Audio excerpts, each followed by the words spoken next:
A Warren County School District is the latest grappling with whether to close one of its schools to cut costs. News 10's Marie Luby was at the Special Board of Education meeting tonight in Glens Falls and has their surprise move. Marie.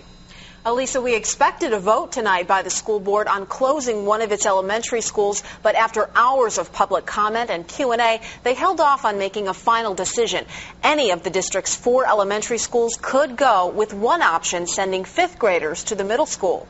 There's no way I want my 10-year-old going to school with kids that are, 15 years old. Randy Rath wants his 2 children to stay right where they are at Jackson Heights Elementary. Enrollment has been falling for several years across the district, a similar trend projected through 2016. A school closing would save $400,000, narrowing a $1.3 million budget gap next year. You got your hand in my pocket again. Hundreds of parents turned out to voice their concerns over declining property values, lost teachers, and longer drives to school. Now I got to use more gas to get here, and who knows what gas is going to be. None of us want to see a school closed. Superintendent Thomas McGowan says he never imagined this possibility in his 16 years in the district. It's very difficult. It's very emotional. It's excruciatingly painful. Parents like Jamie Wright, who spent months going over the numbers in an ad hoc committee, seem to already have resigned themselves to one less neighborhood school. It is sad. I mean, I don't want change, but I know it's inevitable at this point. Closing a school still leaves almost $900,000 to be cut elsewhere. Could that mean program cuts? Could be program cuts, staff cuts, athletics,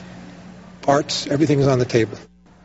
Parents asked the school board for a chance to vote on the issue themselves. Some even suggested closing the administration building instead and consolidating management positions. So no easy decisions here, Lisa. No, so what's next? Well, they have 2 more meetings scheduled, March 16th and 17th, to hear from the public again, but they didn't seem any closer to making a decision tonight because this is so emotional for people. It's such a hard one to make, isn't it? And everyone's got a stake. Yeah. Thanks so much, Marie.